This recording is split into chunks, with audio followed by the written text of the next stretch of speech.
Here we have a animal project based on British wildlife. So he starts out with some graphic work on bird life, and he's got some various other animals like a wood mouse here. Some really high quality work, lots of research, even talking about their habitat.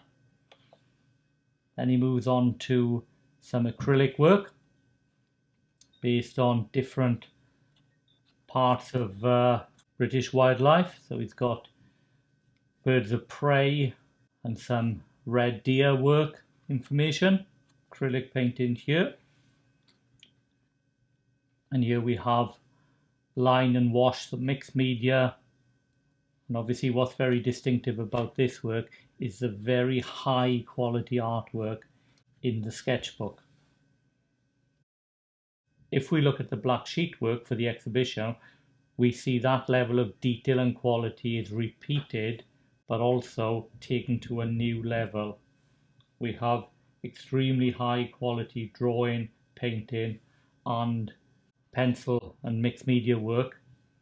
And we also have the initial prep over 2 black sheets because this student actually likes to work slightly larger.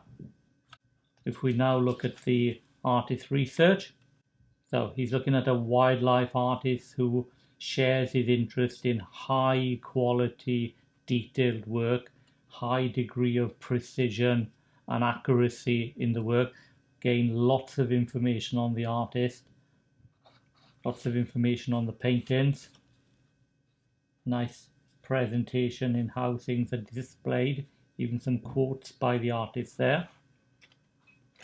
Some further examples of the artist's work here, which echoes some of his work, of course, with the deer. Some more on the flap out. And then he's looking at a second artist, Hannah Webb, who works in less of a precise way and is working in more these blocky brush strokes. So an interesting contrast to how she produces her images. She does a wider range of images, from fruit to other type characters to obviously wildlife as well.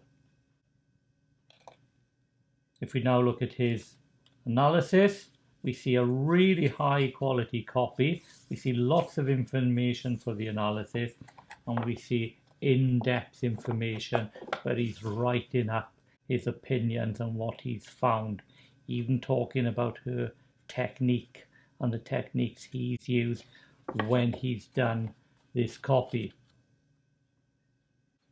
Interesting to see what he does for the development work.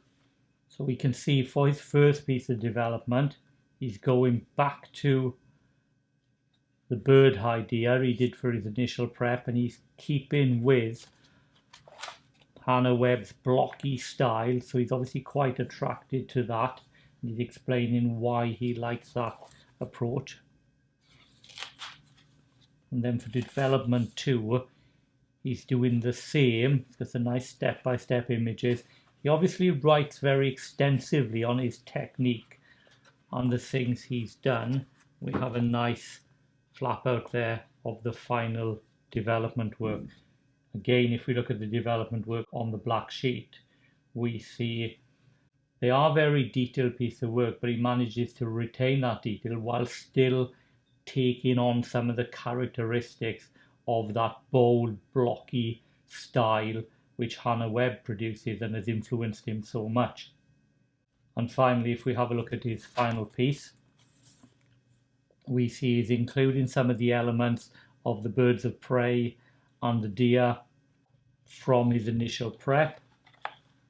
We have some great step-by-step images of the different painting processes over the period of him producing the final piece.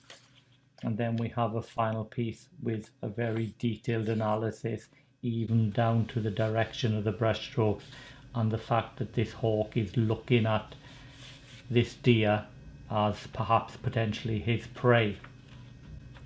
And finally, if we look at the final piece, it's a large, substantial piece of painting, and with the depth of work, the depth of analysis, the quality of the artwork, this is clearly a high level 9 piece of artwork.